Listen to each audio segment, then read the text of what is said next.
Baik, terima kasih sebelumnya. Bismillah, assalamualaikum warahmatullahi wabarakatuh. Alhamdulillahi wa kafa, wassalatu wassalamu ala rasulil mustafa wa ala alihi wa sahbihi wa man iktafa, amma ba'du. Ibu-ibu pengawasan muslimah yang semoga senantiasa dirahmati oleh Allah Subhanahu wa ta'ala. Pertama, marilah kita senantiasa bersyukur pada Allah Subhanahu wa ta'ala karena atas limpahan nikmat serta karunia-Nya pada kesempatan sore hari ini kita dapat berkumpul kembali, bersua kembali di tempat ini, di tempat yang mudah-mudahan Allah Subhanahu wa ta'ala senantiasa memberikan keberkahan di dalamnya. Salawat dan salam semoga senantiasa tercurahkan kepada baginda Nabi Muhammad Sallallahu Alaihi Wasallam beserta keluarga beliau, sahabat-sahabat beliau, dan juga orang-orang yang senantiasa mengikuti beliau hingga hari kiamat kelak. Ibu-ibu yang semoga senantiasa diberikan rahmat oleh Allah Subhanahu wa ta'ala. Allah Subhanahu wa ta'ala berfirman, yarfa'illahu alladhina amanu minkum walladhina utul ilma darajat. Allah Subhanahu wa ta'ala akan mengangkat derajat dari orang-orang yang beriman di antara kalian dan juga orang-orang yang memiliki pengetahuan beberapa derajat. Kita berharap kepada Allah Subhanahu wa ta'ala ketika kita hadir dalam majelis ilmu, dalam pengajian, Allah tambahkan ilmu kepada kita sehingga Allah Subhanahu wa ta'ala juga akan meninggikan derajat kita di sisi Allah Subhanahu wa ta'ala. Karena Allah telah berjanji bahwasanya akan meninggikan orang-orang yang beriman dan juga orang-orang yang memiliki pengetahuan atau orang-orang yang berilmu. Dan di antara wasilah untuk memiliki ilmu adalah hadir dalam majelis ilmu atau pengajian. Alhamdulillah. Bagi ibu-ibu, pada kesempatan sore hari ini, semalam ya diinformasikan dimajukan katanya. Biasanya katanya pekan keempat, tapi katanya libur je.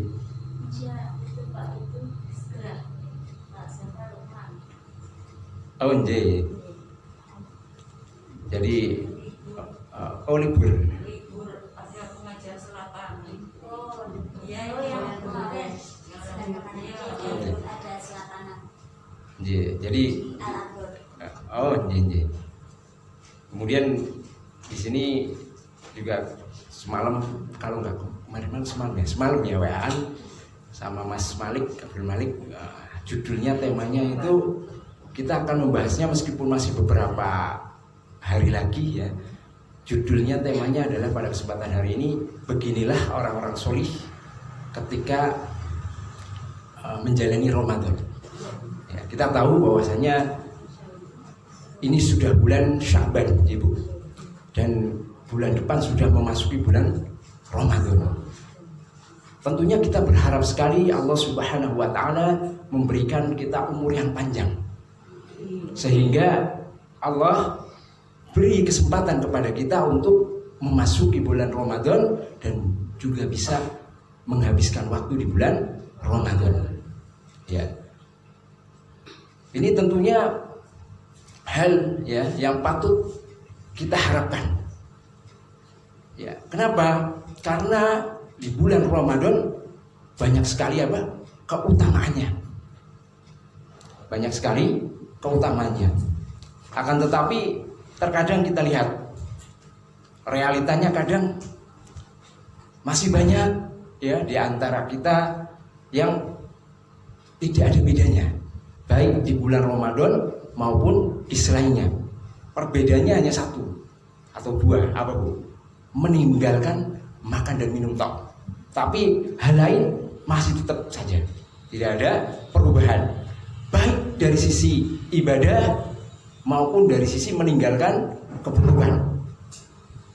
Ya, ini kita prihatin dengan hal seperti itu. Mungkin juga kadang kita juga seperti itu. Walaupun tidak dipungkiri juga bahwasanya di sana banyak juga di antara orang-orang yang luar biasa. Ya, mereka begitu memanfaatkan waktu-waktu di bulan Ramadan agar mereka itu beruntung dan tidak merugi. Dan kita berharap tentunya masuk dalam kategori orang-orang yang beruntung dan tidak merugi. Ya. Dan di sini insya Allah akan anak sampaikan beberapa hal penting atau kisah penting terkait dengan bagaimana sih orang-orang soleh terdahulu itu ketika mereka menghabiskan waktu dalam bulan Ramadan. Kita berharap dengan hal tersebut kita dapat termotivasi, memompas semangat kita untuk seperti mereka. Ya, tapi sebelumnya akan Ana sampaikan dulu terkait beberapa hal dari keutamaan dari bulan Ramadan. Ya, di antaranya bulan Ramadan merupakan suatu kewajiban. Ya, kita hafal ayatnya semuanya, karena biasanya dibacakan oleh setiap penceramah. Apa bu ayatnya dalam surat Al-Baqarah? Kutiba alaikumusiyam kama kutiba alal ladina min qablikum la'allakum tattaqun. Diwajibkan atas kalian ya untuk berpuasa di bulan Ramadan sebagaimana orang-orang sebelum kalian. Ya. Yang pertama keutamanya adalah bulan Ramadan merupakan suatu kewajiban. Maka di sini yang namanya kewajiban itu ketika kita menjalankan kita dapat pahala, dan ketika kita meninggalkan kita akan mendapat dosa. Ya, itu kewajiban. Dan Ramadan termasuk kewajiban yang harus ditunaikan, dikerjakan. Ya, kecuali nanti ada biasanya ibu ya ada halangan seperti itu dikecualikan nanti yang seperti itu. Kemudian di antara keutamaan juga di bulan Ramadan ini adalah syahrul Ramadan alladzi unzila fihil Quran. Jadi bulan Ramadan itu adalah bulan diturunkannya Al-Quran. Ya, jadi Al-Quran itu diturunkan pada bulan Ramadan. Ya, karenanya ketika bulan Ramadan kita itu diperintahkan untuk apa? Memperbanyak dalam membaca Al-Quran. Banyak menghabiskan waktu kita untuk bersama Al-Quran. Karena memang Ramadan itu adalah bulan diturunkannya Al-Quran. Seperti itu. Kemudian di antara keutamaan juga pada bulan Ramadan ada namanya satu malam yang itu lebih baik daripada 1000 bulan. Namanya apa bu? Malam apa? Lailatul Qadar, masya Allah. Jadi luar biasa aja kalau kita bisa mendapat di bulan malam Lailatul Qadar, pahalanya akan berlipat ganda. Ketika kita mengerjakan setara dengan mengerjakan selama 1000 bulan. Bayangkan. Kalau kita betul-betul memanfaatkan malam itu dengan membaca Al-Quran, sholat taraweh, sholat witir, berzikir, masya Allah. Ini luar biasa. Ya. Kemudian di antara keutamaan juga pada bulan Ramadan adalah idza dakhala Ramadan futihat abwabus sama wa ughliqat abwabu jahannam wa sulsilati syayatin. Ya, jadi ketika bulan Ramadan masuk itu pintu-pintu surga akan dibuka dan pintu-pintu neraka akan ditutup dan para setan akan dibelenggu. Ya, seperti itu. Ya, dan di dalam riwayat lain disebutkan idza jaa ramadhanu futihat abwabul jannah. Ya. Ya. Kemudian di antara keutamanya juga dibukakannya pintu-pintu rahmat. Ya, ini makanya kita sering mendengar bahwasanya bulan Ramadan merupakan bulan apa, Bu? Ampunan. Karena memang di situ adalah Di antara utamanya adalah futihat abwabur rahmah. Jadi akan dibukakannya pintu-pintu rahmat. Dan termasuk di antara rahmat Allah Subhanahu wa taala itu adalah memberikan ampunan kepada para hamba-hambanya. Ya. Banyak ya di antara utamanya, di antaranya jadi setiap amalan anak Adam itu akan dilipat gandakan kebaikannya, diganjar sampai 10 kali lipat atau yang sepadan dengannya, atau sampai 100 kali lipat, bahkan hingga sampai kepada yang Allah kehendaki. Dan di sini kecuali puasa. Oleh Allah Subhanahu wa taala kalau kita beramal selain puasa itu bisa dilipat gandakan. Akan tetapi khusus puasa itu dikecualikan. Apa balasannya? Allah yang akan membalas sendiri balasan tersebut. Dan kita nggak tahu nanti, ya kita nggak tahu apa yang akan Allah berikan kepada kita kelak di akhirat ketika kita menjalankan puasa. Ya, ini merupakan lipat yang besar. Jadi ketika seorang hamba kemudian dia dimudahkan untuk menjalankan puasa sunnah atau puasa Ramadan yang wajib, masya Allah. Dan itu akan mendapat keutamaan, Allah akan membalas langsung pahala itu. Ya, itu mungkin di antara keutamanya. Satu lagi yang sering kita hafal juga, ya kita baca juga. Man shoma Ramadana imanan wa ihtisaban ghufira lahu ma taqaddama min dhanbi. Jadi barang siapa yang melaksanakan puasa Ramadan dengan keimanan dan juga mengharap pahala, maka Allah akan ampuni segala dosa-dosanya yang telah lalu. Wah, ini utama yang luar biasa. Ya. Karenanya sebenarnya ketika kita disebutkan tentang keutamaan Ramadan, kita harusnya semangat untuk menjalankannya. Ya. Tapi kadang memang kita hanya semangat ketika menjalankan puasanya, tapi untuk hal lain kurang kadang. Ya. Dan di sini kita akan bahas. Ya, Bu. Dan di sini akan terbagi menjadi 5 bagian. Keadaan orang-orang soleh, ya, generasi terdahulu ketika menjalankan ibadah di bulan Ramadan. Ya, yang pertama keadaan mereka ketika membaca Al-Quran. Ya, ini penting ya, Bu. Keadaan mereka ketika membaca Al-Quran. Di sini sebelum kita masuk beberapa cerita tentang generasi yang solih, orang-orang solih terdahulu, akan sebutkan dulu apa sih yang menyebabkan orang-orang terdahulu itu sangat antusias menghabiskan waktunya untuk membaca Al-Quran. Ya, tentunya ada keutamaan. Ya, mungkin sebagian sudah menghafal. Ya, di antara keutamaan seorang yang membaca Al-Quran, ya, di sini diriwayatkan dalam sebuah hadis dari An Abi Umamah radhiyallahu anhu anna Nabiy sallallahu alaihi wasallam qala, beliau bersabda, Iqra'ul Qur'ana fa innahu ya'ti yaumal qiyamah syafi'an li ashabihi. Ya, bacalah Al-Qur'an karena sesungguhnya Al-Qur'an akan datang pada hari kiamat sebagai syafaat. Ya, nanti Al-Qur'an itu bisa menjadi apa? Syafaat, penolong dengan izin Allah Subhanahu wa taala. Dari amalan-amalan membaca Al-Qur'an menjadi apa? Syafaat untuk kita. Ya, kita tahu betapa ngerinya hari kiamat kelak.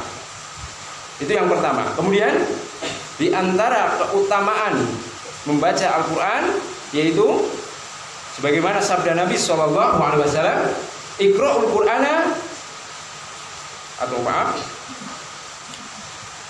saya ulangi. Di sini yang kedua adalah sebagai pengangkat derajat di surga.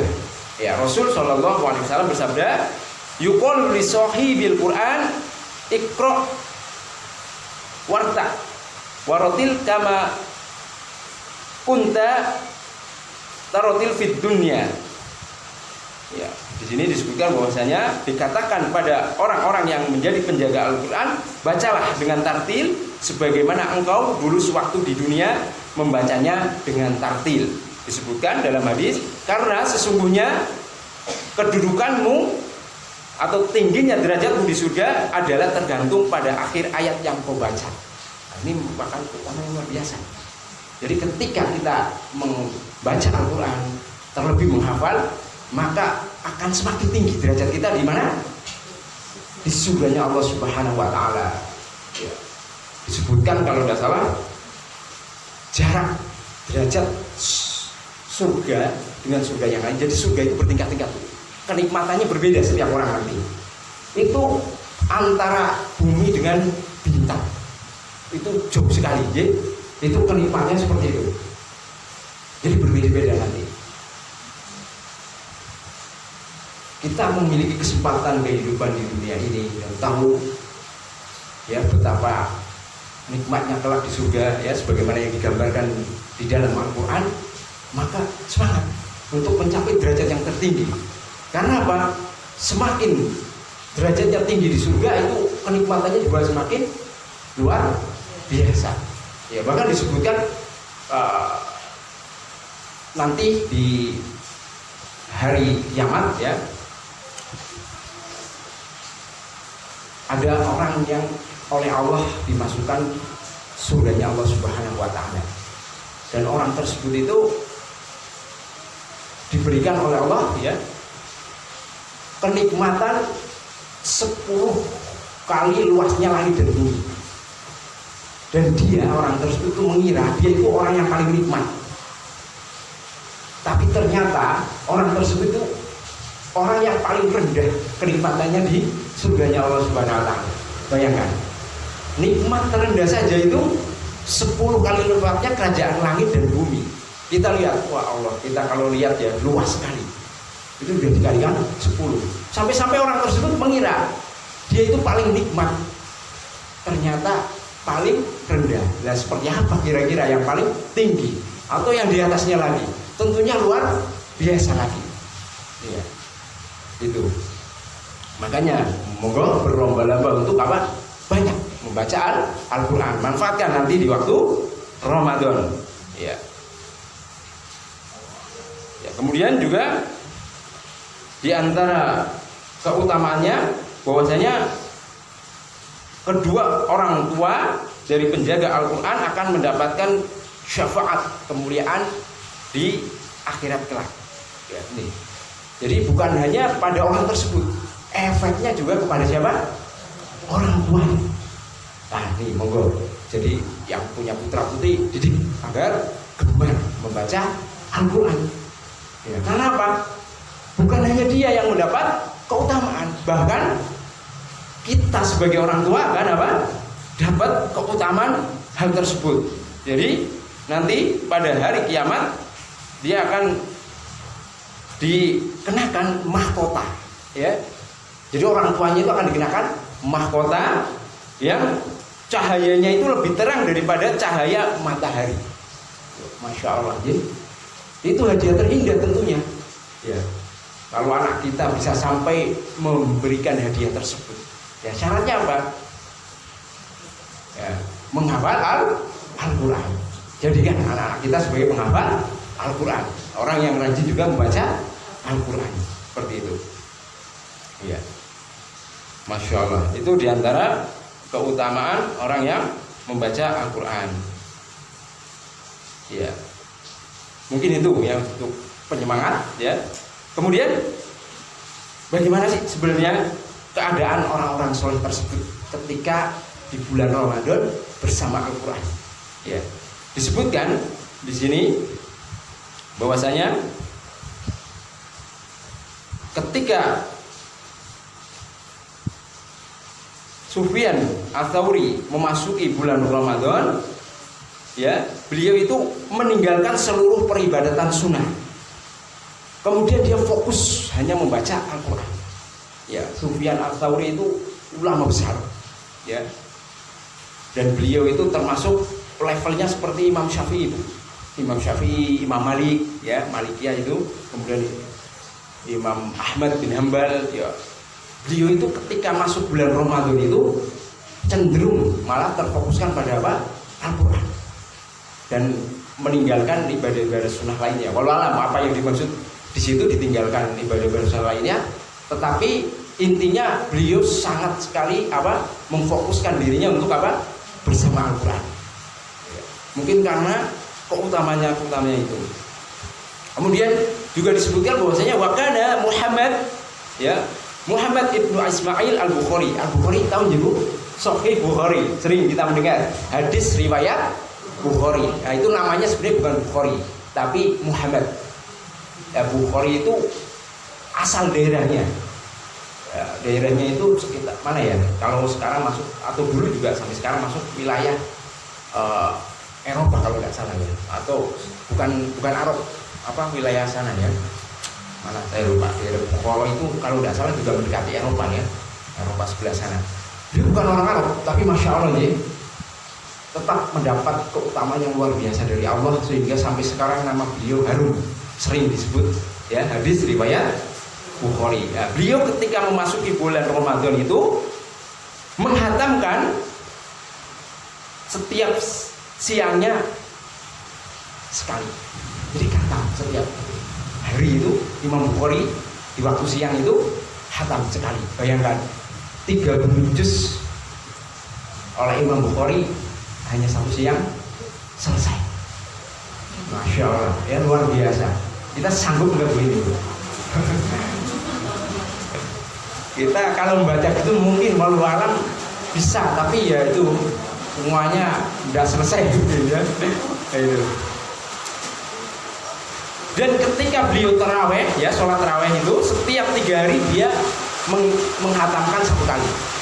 Jadi kalau siangnya Imam Bukhari itu 1 kali khatam, setiap 3 hari pas sholat taraweh itu setiap 3 hari menghatamkan 1 kali. Berarti setiap 3 malam beliau menghatamkan berapa? 1 kali. Siangnya 1 kali. Bayangkan. Kalau selama bulan Ramadan beliau bisa menghabiskan berapa kali khatam? Kalau 30 hari 30 tambah 10 40 kali. Itu Imam Bukhari, luar biasa. Ya. Masya Allah. Kemudian disebutkan juga di sini. Nah, orang soleh lainnya namanya Sa'id ibnu Jubair. Ya, beliau menghatamkan Al-Quran itu pada setiap 2 malam. Ya, Masya Allah, 2 malam selesai khatam. Ini luar biasa ya Bu. Ya. Kemudian juga di antara orang soleh lainnya, ya seperti Walid bin Abdul Malik, beliau setiap 3 hari, ya, beliau menghatamkan. Jadi setiap 3 hari beliau menghatamkan Al-Quran. Dan di antara orang soleh lainnya lagi Qatadah.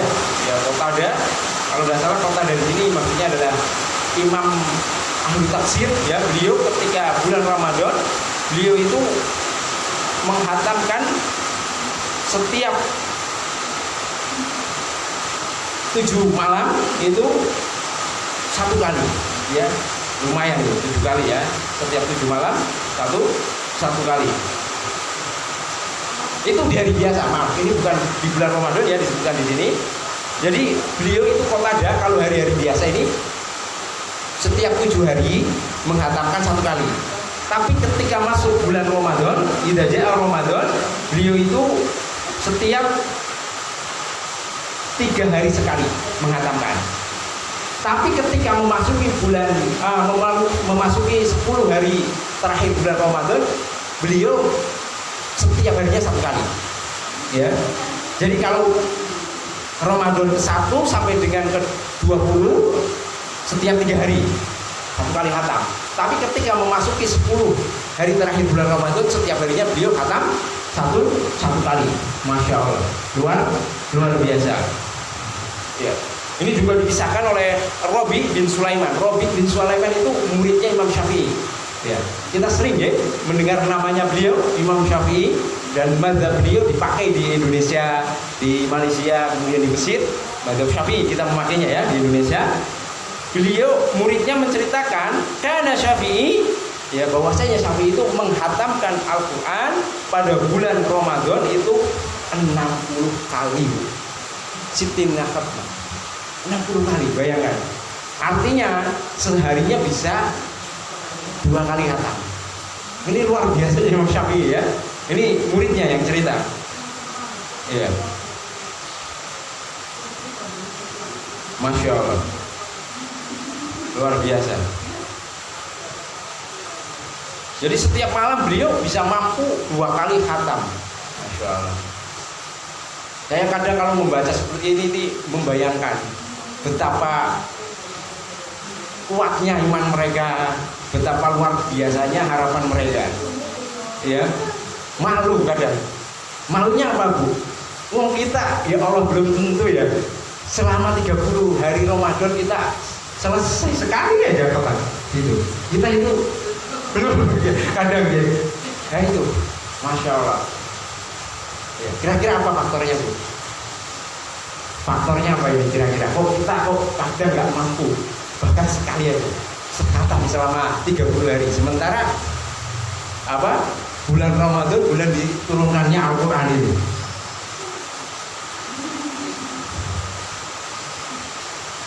Kira-kira apa, Bu? Mungkin banyak menyibukkan dengan sesuatu yang lain ya, Bu. Lelah ya, Bu. Masya Allah. Ya, monggo, Bu. Mungkin ini sebentar lagi Ramadan. Coba targetkan. Coba saya bismillah.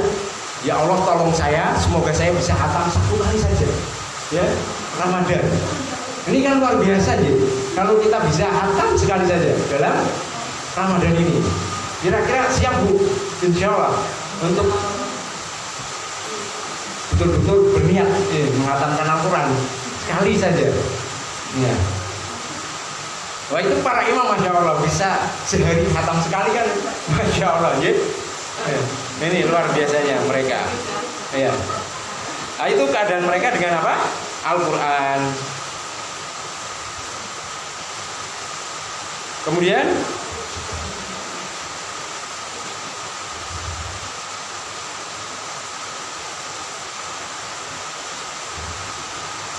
di sini disebutkan juga bahwasanya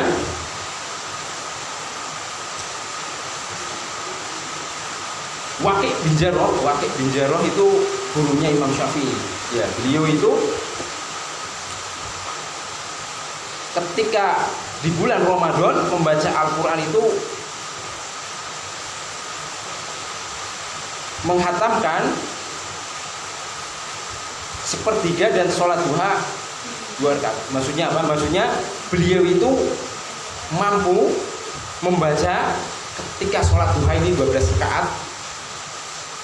Sholat duha ini 12 rakaat itu 1/3 Al-Quran. Jadi beliau ketika sholat duha itu 12 rakaat, 2 rakaat, salam 2 rakaat, salam sampai dengan 12 rakaat. Berarti 6 kali deh. Beliau mampu menghatamkan sekitar 1/3. Berarti sekitar berapa tuh? 10 juz. Dalam waktu 12 rakaat. Wah, Masya Allah sih. Mungkin kalau startnya jam 7, nggak tahu selesainya bisa jam 10.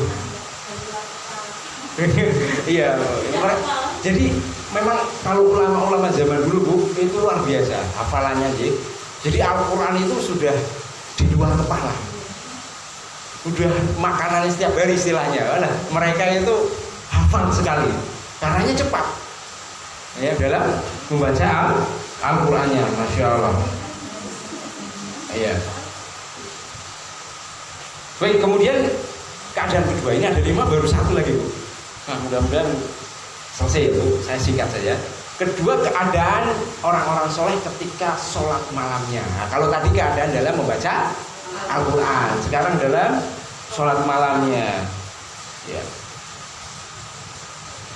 Jadi kalau sholat malam bagi orang-orang soleh terdahulu itu seperti hewan tunggangan. Apa maksudnya? Maksudnya arena untuk jual beli dengan Allah Subhanahu Wa Taala. Jadi kan Allah Subhanahu Wa Taala itu ketika kita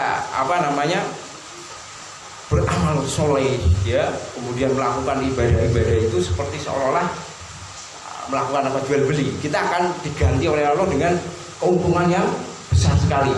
Ya, jadi oleh orang-orang soleh itu zaman dahulu sholat itu menjadi suatu yang penting dalam kehidupan mereka, ya. Dan di sini disebutkan bahwasanya memang ketika melakukan sholat malam itu butuh usaha keras.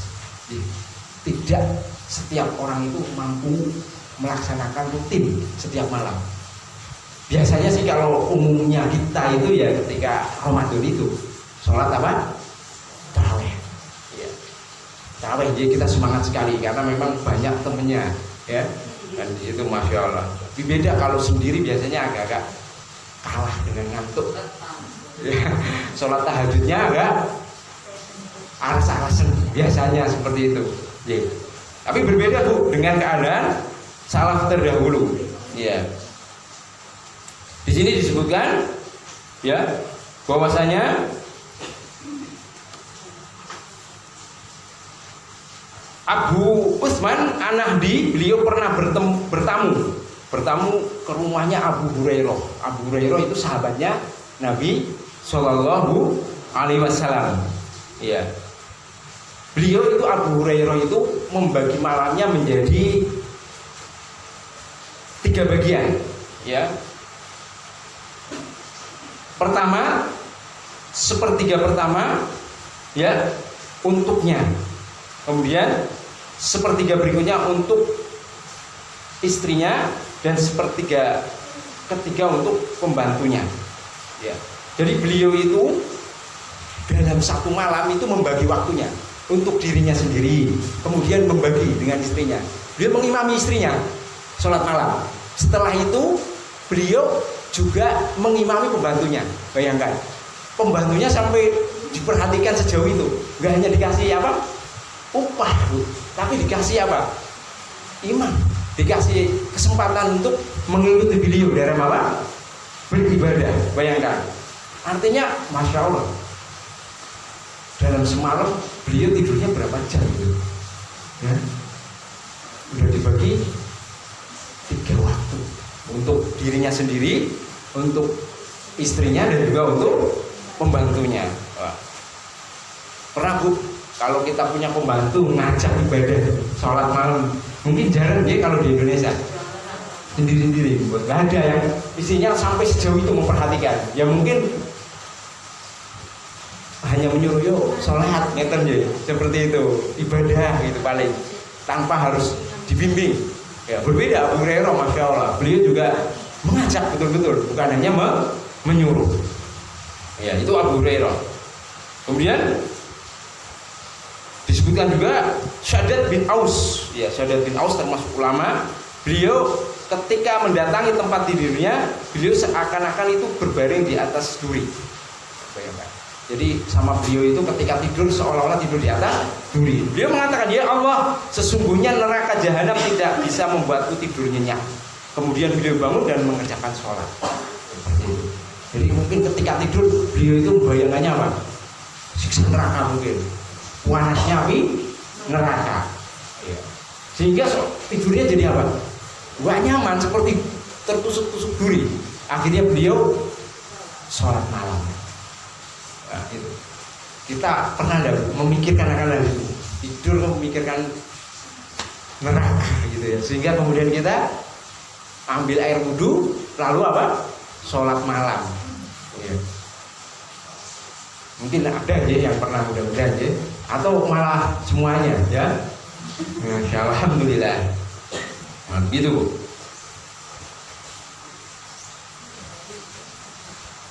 Kemudian di sini juga diriwayatkan oleh Imam Al-Baihaqi, Umar bin Khattab radhiyallahu anhu memerintahkan Ubay bin Ka'ab dan Tamim Ad-Dari untuk mengimami manusia dalam bulan Ramadan, dan mereka membaca sekitar 200 ayat sampai ada di antara kami yang duduk dengan sebab lamanya berdiri. Dan sholat itu dilakukan sampai dengan hampir terbit fajar. Fajar yang pertama ya, belum adzan subuh. Kan ada fajar katib, ada fajar shotib. Jadi beliau Umar bin Khattab itu memerintahkan Ubay bin Ka'ab dan Tamim Ad-Dari untuk mengimami manusia.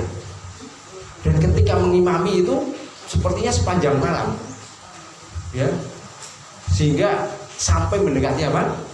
Fajar, sampai mendekati waktu subuh. Bayangkan, ini kan luar biasa ya.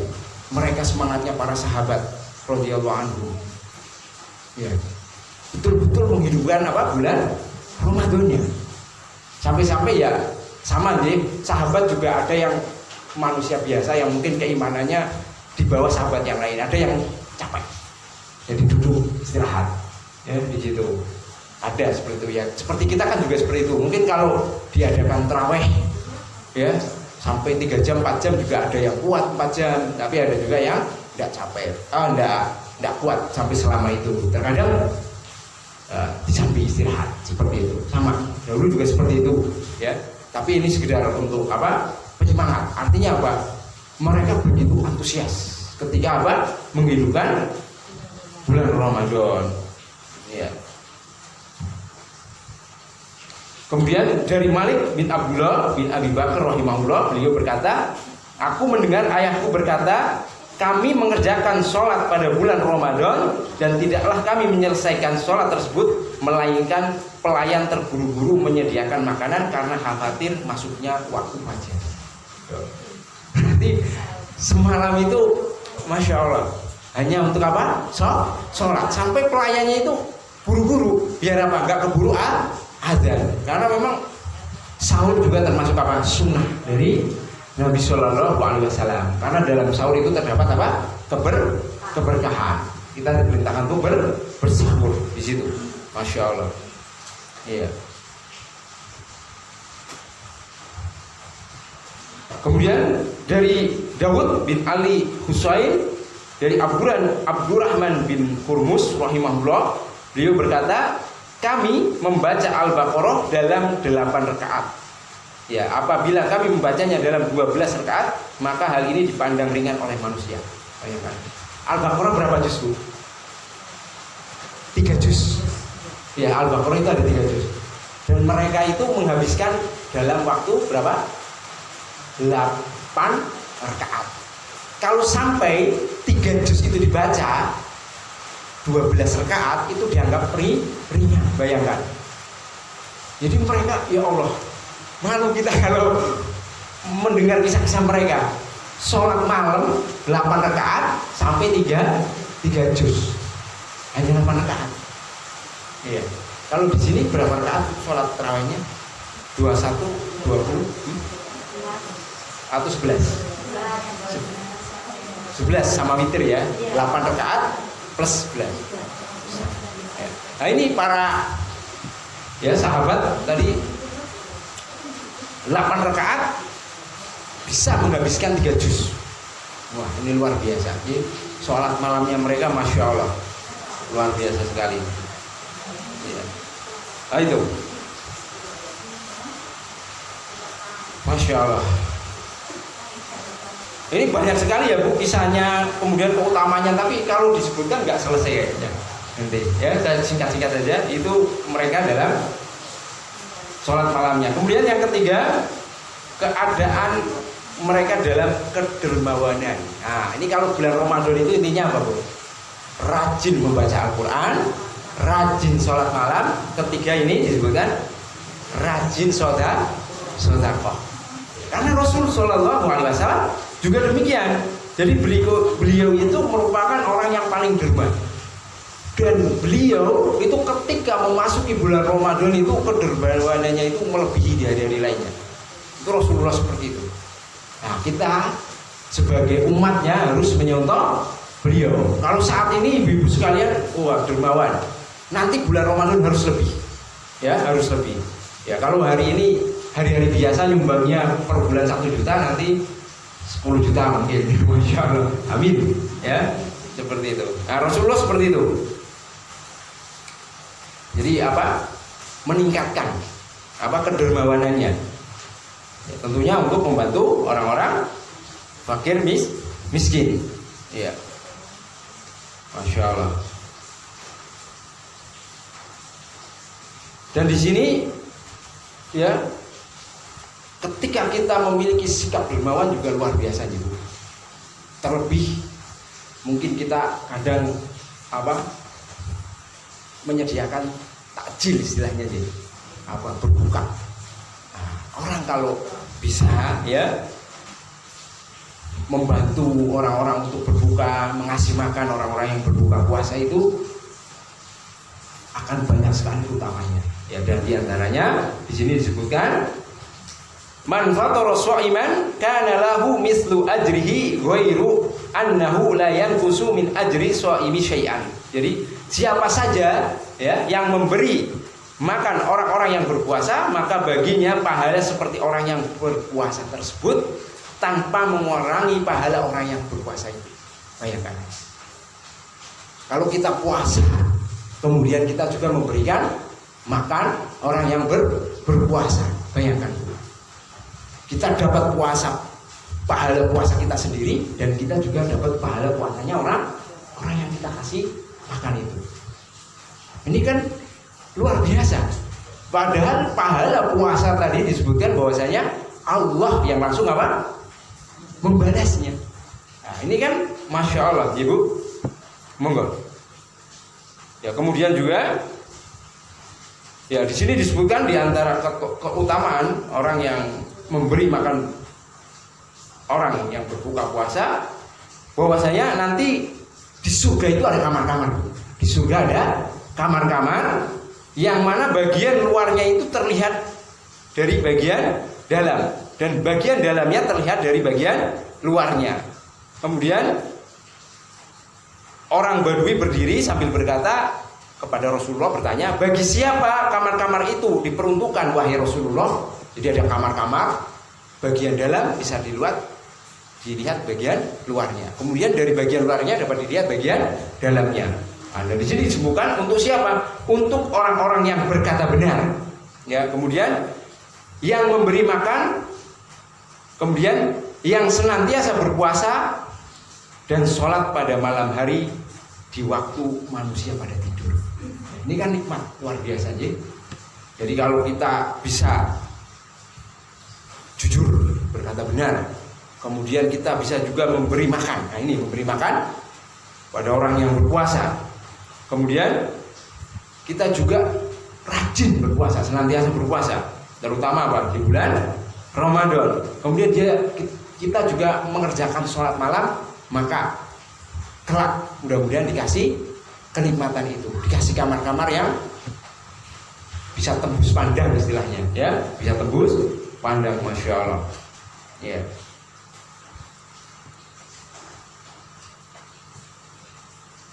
Karenanya kita lihat ya dari keutamaan yang luar biasa itu, ada seorang sahabat yang memiliki antusias tinggi. Ya, ketika itu Rasul Shallallahu Alaihi Wasallam di pagi hari bertanya kepada para sahabat, siapa ya man asbaha minkumul yauma shaiman? Siapa di antara kalian yang pada pagi hari ini itu berpuasa? Ya, Abu Bakar menjawab, saya. Kemudian Rasulullah bertanya lagi, siapa di antara kalian yang pada hari ini mengiringi jenazah? Abu Bakar menjawab, saya. Kemudian beliau bertanya lagi, siapa di antara kalian yang pada hari ini memberi makan orang miskin? Abu Bakar menjawab lagi, saya. Kemudian beliau bertanya lagi, siapakah di antara kalian yang pada hari ini sudah mengunjungi orang sakit? Abu Bakar menjawab, saya. Itulah Abu Bakar, sahabat dari Nabi Shallallahu Alaihi Wasallam, sahabat yang paling utama. Beliau khalifah pertama, dan beliau orang paling utama setelah Rasul Shallallahu Alaihi Wasallam. Itu Abu Bakar. Gak ada yang mampu mengalahkan. Ya, dikisahkan suatu hari itu Umar itu memiliki harta, ya. Kemudian beliau mau berinfak, dihimbau oleh Rasulullah untuk berinfak. Kemudian Umar bin Khattab itu mengatakan, ini kesempatan saya mengalahkan Abu Bakar. Beliau berinfak setengah dari hartanya. Wah, beliau pede. Ternyata Abu Bakar itu malah menginfakkan seluruhnya dari harta yang dia miliki. Lagi-lagi Umar bin Khattab tidak mampu mengalahkan Abu Bakar. Abu Bakar itu tidak takut miskin, Bu. Masya Allah. Dan Abu Bakar itu luar biasa. Ketika orang lain Isra Mi'raj ya, Isra Mi'raj, Rasulullah itu saat itu ya, atau saat yang pertama kali. Jadi ketika Rasul Shallallahu Alaihi Wasallam diangkat ya menjadi nabi, itu nggak ada yang percaya kecuali Abu Bakar. Beliau langsung percaya. Itu Abu Bakar. Bahkan pada peristiwa Isra Mi'raj kan nggak masuk akal, Ibu. Dalam waktu semalam Rasulullah diperjalankan dari Madinah sampai Masjidil Aqsa, kemudian dari Masjidil Aqsa menuju langit ketujuh. Kalau kita diceritakan gitu ya, wah bener nggak ini gitu ya? Abu Bakar itu membenarkan, percaya. Ya makanya beliau julukannya As-Siddiq. Abu Bakar As-Siddiq. Itulah keimanan siapa? Abu Bakar. Masya Allah. Ya, jadi karenanya Abu Bakar itu memiliki kedudukan yang luar biasa. Bahkan kalau dibolehkan Rasulullah mengambil kekasih di kalangan manusia, Rasulullah ingin mengambil Abu Bakar sebagai kekasih. Maksudnya kekasih bukan kayak suami istri, bukan, ya, orang yang spesial seperti itu. Karena itu Abu Bakar itu Masya Allah, dari sisi imannya itu luar biasa. Beliau yang membenarkan Rasulullah, menemani beliau siap mati untuk beliau. Masya Allah, ya, itu Abu Bakar. Makanya itu tadi ketika pagi hari ditanya Rasulullah, semuanya Abu Bakar yang melakukan, yang lain tidak menjawab. Artinya apa? Beliau itu begitu antusias untuk apa? Beramal soleh. Itu seharusnya kita. Dan penting, Bu, jadi ketika kita hidup, ya, orientasi kita itu harus perkara akhirat. Ya, saya kemarin mendengar sedikit ya Ustadz menyampaikan, jadi waktu kok nggak selesai sedikit, tapi saya mendapat poin pentingnya. Jadi ada seorang di Timur Tengah sana, beliau itu punya perusahaan di mana-mana. Ya orang kaya, punya bank juga, bank-bank Islami gitu. Ketika itu beliau ditawarkan sebuah proyek dan dirinci, suruh menghitung nih orangnya. Coba hitung dengan proyek itu berapa keuntungan yang akan didapat. Setelah dihitung itu keuntungannya itu sedikit sekali. Maka orang kepercayaan itu mengatakan ini proyek ini tapi sedikit sekali keuntungannya. Jadi intinya udah nggak usah gitu intinya. Tapi dia nggak menyampaikan. Tapi orang itu coba hitung berapa orang yang bisa makan dari proyek itu. Dihitung-hitung sekitar 20.000. Orang itu marah. Sebanyak 20.000 orang bisa makan, kok dianggap tidak memiliki keuntungan besar? Nah, orang tersebut menyuruh ambil proyek itu. Bayangkan. Jadi orientasinya bukan keuntungan semata, tapi ketika ada orang lain yang bisa bekerja sampai 20.000, dibayangkan, Bu. Kalau proyek itu sampai tidak diambil, artinya 20.000 orang itu tidak apa? Tidak bisa mendapat rezeki dari situ, istilahnya ya. Istilahnya tidak dapat bagian di situ. Tapi orang itu tidak melihat keuntungan semata, tapi melihat keuntungan akhirat. Karena apa? Orientasinya itu akhirat. Kalau coba bayangkan, kalau beliau itu bisa membantu 20.000 orang dengan pekerjaan itu, meskipun keuntungan sedikit beliau lakukan. Bayangkan, banyak sekali orang yang dibantu. Padahal tadi keutamaan orang membantu orang lain kan luar biasa sekali. Nah itu. Jadi kalau bisa nih orientasi kita itu setiap apa yang kita lakukan itu harus dikaitkan dengan akhirat. Ya, kita mengurusi anak kita kaitkan dengan akhirat. Ini karena Allah. Allah memberikan amanah, saya mendidik anak kita dengan baik. Mengurus suami karena Allah. Menyapu, bahkan berdandan, Bu, harus karena Allah. Saya berdandan biar kelihatan cantik, suami saya senang. Ya. Bersih-bersih rumah karena Allah. Wah, biar orang lain melihatnya senang, wah bersih, enak dipandang, membahagiakan orang lain. Bayangkan. Apa enggak setiap dari tindakan yang kita kerjakan menjadi buah pahala kalau seperti itu? Apapun. Ya. Apapun itu. Bahkan hal sepele. Ya. Kita ketemu saudara kita apa? Senyum. Teman kita senyum. Lebih-lebih tambah salam, ya. Senyum itu adalah sedekah. Apa? Sedekah, bayangkan. Kelihatannya sepele aja. Senyum ketemu teman kita. Itu kalau kita niatnya karena Allah, jadi pahala besar. Tambah salam, Masya Allah. Begitu harusnya, ya. Jadi apapun yang kita kerjakan orientasinya harus akhirat, karena Allah. Agar apa? Agar tanpa terasa itu pahala kita itu luar biasa. Ya bisa jadi nanti timbangan kita itu berlipat ganda, tapi kita tidak berasa di situ. Dengan kegiatan kita sehari-hari yang memang orientasinya karena Allah, apapun itu. Jadi kalau bisa, apapun yang dikerjakan itu, misalkan yang punya usaha juga demikian. Kalau dalam usaha ibu itu memang bisa membantu orang lain, meskipun keuntungannya nggak seberapa, niatkan karena Allah. Barangkali nanti Allah bukakan keberkahan di situ, ya. Bertambahnya kebaikan, ya. Bukan hanya dari sisi akhirat, nanti bisa berkembang usahanya. Seperti itu. Jadi usahakan pokoknya semata karena Allah. Apapun hal sepele pun yang kita kerjakan, itu Ibu. Ya. Dan sedekah sendiri, ya, kita kembali ke sedekah, itu mampu menyelamatkan seorang itu dari panasnya hari kiamat. Ya. Di sini disebutkan dari Uqbah bin Amir bahwasanya Rasul Shallallahu Alaihi Wasallam bersabda, "Kullu mri'in fidilli sodakotihi hatta yufsolu bainan nas." Jadi setiap orang itu akan berada di naungan amalan sedekahnya hingga mendapatkan keputusan di tengah-tengah manusia. Sodakoh bisa menjadi apa? Penyelamat dari teriknya panas kelak, ya, di hari kiamat. Kemarin pada kajian kemarin kalau misalnya matahari dikatakan berapa, Bu? 1 mil. Wong yang segini saja tadi siang panasnya luar biasa aja, apalagi 1 mil. Tapi saya kurang paham, 1 mil itu berapa kilo, Bu? Kira-kira berapa kilo sih? Dekat sekali ya kayaknya. Mil sama kilo jauhan kilo ya kalau nggak salah ya, kilometer.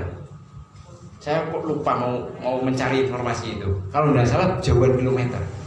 Bayangkan 1 mil, berarti kira-kira kalau gampangannya ya udah sekilo kurang ya di situ. Matahari dikatakan segitu, bagaimana panasnya coba? Aduh.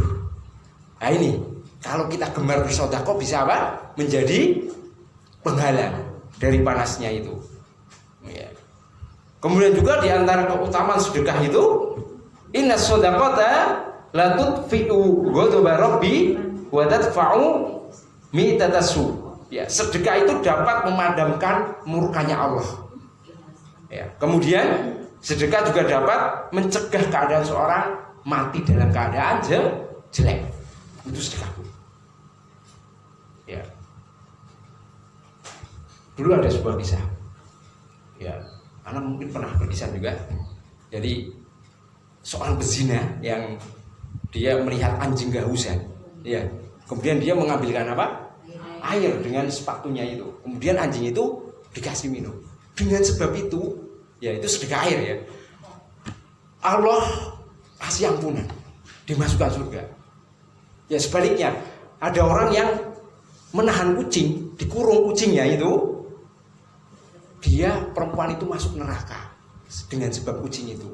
Kenapa? Sudah dikerangkeng, nggak dikasih makan, nggak dikasih sedekah makan, sampai kucing itu mati.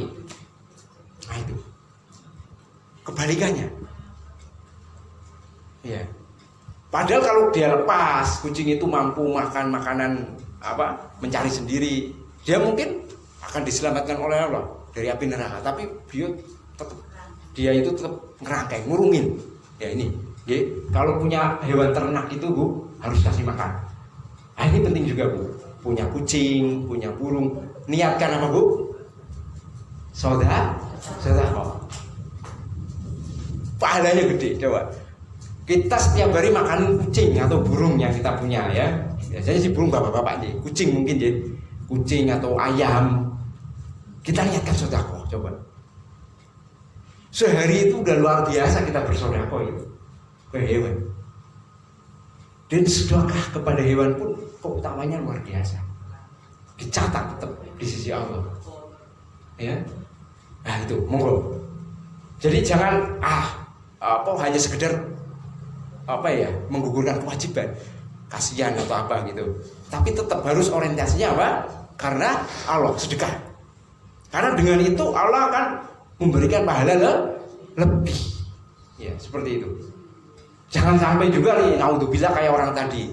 Kucingnya cuma dikurung toh, yang dikasih makan, punya bebek dibiarin. Akhirnya apa? Mati. Ya, kita bisa bahaya ini, ya, membiarkan hewan nggak kita kasih makan, nggak kita kasih minum sampai mati. Ngeri, Bu. Bisa masuk neraka, ya. Kayak orang tadi itu menahan kucing. Nah itu, monggo. Pokoknya sebisa mungkin kita harus berusaha menjadi orang yang baik bahkan kepada hewan sekalipun. Ya.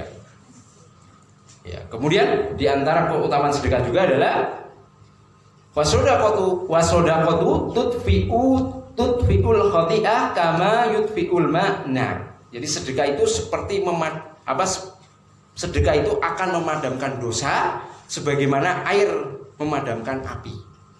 Nah, ketika kita sedekah, masya Allah, dosa-dosa kita dihapus dengan hal tersebut. Karena memang kebaikan itu menghapuskan keburukan. Diibaratkan seperti apa?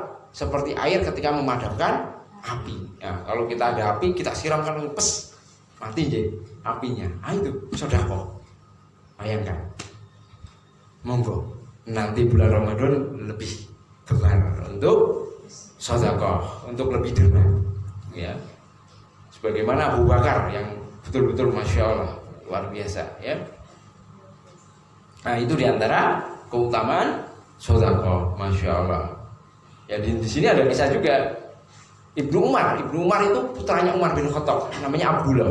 Beliau itu ketika berpuasa itu, beliau itu kalau berbuka itu dengan orang-orang miskin, senang. Kenapa? Karena dengan orang-orang miskin biasanya orang miskin itu tidak punya makanan ya. Nah, Abdullah bin Umar itu gemar beliau. Di sini tidak disebutkan di bacaan yang lain disebutkan sekitar kadang 500 orang. Masya Allah ya. Ibnu Umar gitu. Luar biasa. Ya karena tahu bagaimana keutamaan sedekah itu dan memberi makan kepada orang yang berpuasa. Nah, ini luar biasa aja, monggo nanti kalau bulan Ramadan silakan saling berlomba-lomba ya dalam kebaikan tentunya, membaca Al-Quran, sholat malam dan juga berinfak. Ya. Waduh, di sini sudah jam 5. Terus ada 2 lagi ya. Ayo, kita cukupkan saja Bu. Hah? Gimana? Masih jam 8. Oh masih jam 8. Ini waktunya sampai jam berapa Bu? Jam bonus enggak apa-apa, Pak. 5 menit ya Bu. Saya 5 menit tambahkan. Yang keempat saya singkat. Dari jam 7 jam 5 lebih 1 menit. Ya lebih 1 menit. Baik, saya tambahkan sedikit. Keadaan keempat, 15 menit. keadaan mereka dalam menjaga lisan. Nah ini penting ya Bu. Jadi puasa itu bukan hanya apa? Nahan lapar dan haus, juga harus nahan hati, nahan mulut. Karena banyak orang yang berpuasa, dia mampu menahan lapar dan haus, tapi tidak mampu menahan mulut. Akhirnya kok dapetin lapar dan haus saja. Ya.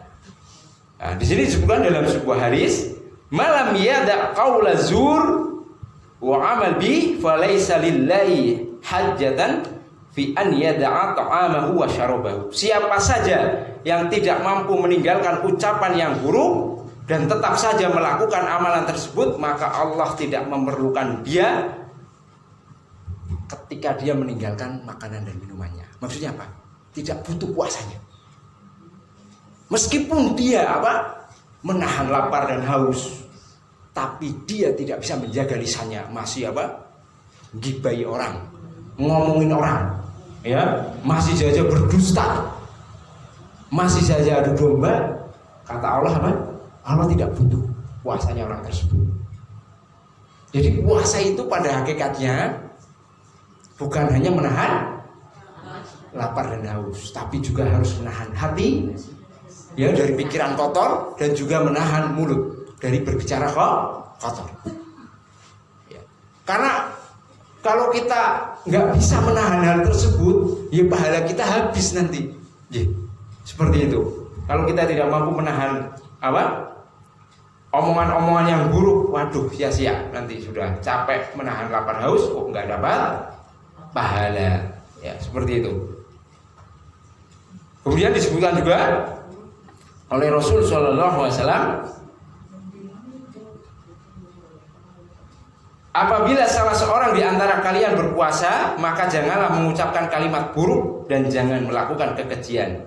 Apabila ada di antara seorang yang mengajak kalian untuk bertengkar, maka ucapkanlah saya sedang berpuasa.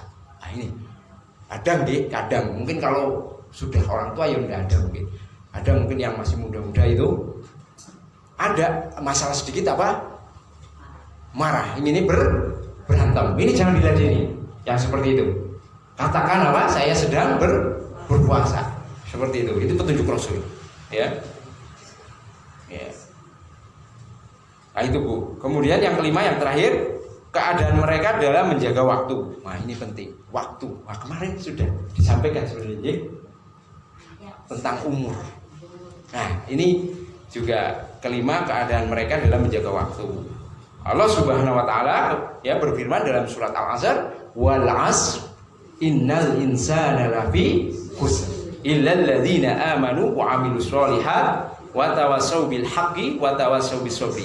Demi masa sesungguhnya itu manusia benar-benar dalam keadaan merugi, kecuali orang-orang yang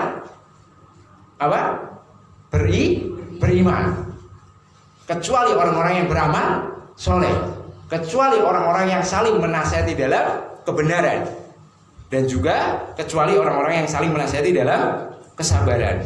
Ya, ini pentingnya waktu. Sampai-sampai Allah bersumpah atas nama waktu, wal asri, demi masa. Itu menunjukkan bahwasanya waktu memiliki keutamaan yang luar biasa. Nah, di sini ya langsung inti. Karena dengan waktu itu seseorang itu dapat melakukan banyak kegiatan. Jadi waktu itu sangat berharga. Jadi kalau kita tidak, jadi waktu itu kata Imam Syafi'i itu seperti pedang. Kalau kita tidak mampu memotongnya, maka kita yang akan dipotong-potong. Waktu kita akhirnya sia-sia. Jadi kita menjalani kehidupan akhirnya sia-sia. Kita yang terpotong-potong oleh waktu karena tidak bisa membagi, tidak mampu memprioritaskan mana hal-hal yang harus dikerjakan. Ya.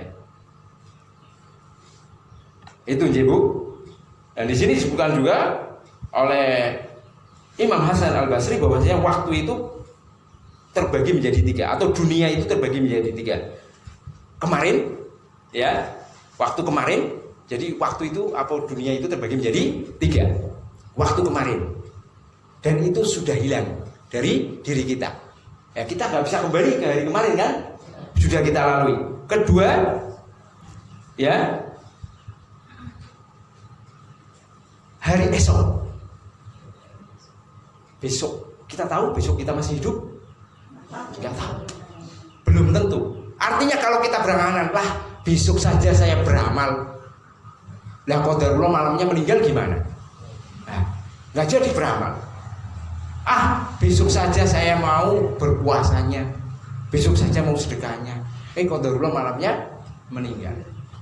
Jadi kita tidak tahu apa yang kita akan lakukan besok. Apakah kita masih hidup atau meninggal? Ya, seperti itu. Maka terus kemudian beliau mengungkapkan yang ketiga adalah waktu sekarang dan hari ini. Dan itulah waktu milikmu. Maksudnya apa? Manfaatkan. Ya. Manfaatkan hari itu. Karena milik kita hari ini. Hari kemarin kita nggak bisa kembali ke hari kemarin. Iya, apa yang telah luput dari kemarin kita mau nyesel ya nggak bisa juga kita ulangi ke hari kemarin, memperbaikinya. Yang bisa kita perbaiki hari ini itu. Atau kita ngangen-ngangen hari esok, lah kita nggak tahu umur kita sampai besok belum tentu. Ya, seperti itu. Yang kita miliki hanya hari ini, maka manfaatkan. Jadi prinsipnya hidup seperti itu, Bu. Pokoknya kita mikir dunia itu terbagi 3, kemarin, besok, sekarang. Nah, yang pasti milik kita itu hari sekarang. Ya sudah, lakukan sebaik mungkin, manfaatkan hari itu dengan baik. Seperti itu, Bu. Ya, mungkin itu saja yang dapat saya sampaikan. Ada kelenta-kelentunya, ada kadang salah ngomong, mohon maaf. Saya manusia biasa yang banyak salahnya. Wabillahi taufiq wal hidayah. Wassalamualaikum warahmatullahi wabarakatuh.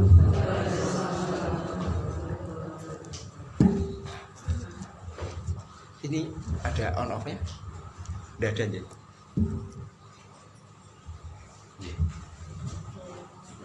Monggo kalau ada yang bertanya sambil saya minum.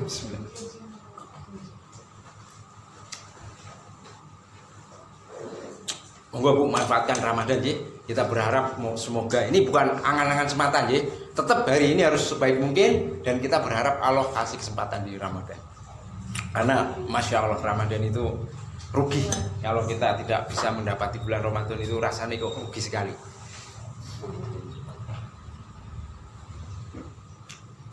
Setahun sekali, Bu, hanya sekali. Bahkan para sahabat itu kalau menyiapkan nih datanya Ramadan itu sejak 6 bulan sebelum kedatangan, menyiapkan diri fisik ya untuk nanti bulan Ramadan, saking berharapnya ya. Kalau kita kadang belum inget 6 bulan sebelum Ramadan, masih lama gitu seperti itu.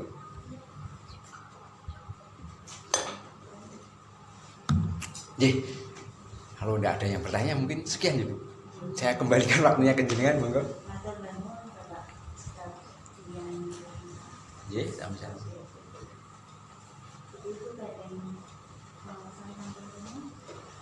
Bisa ditutup kanthi wawasan hamdalah sekarang.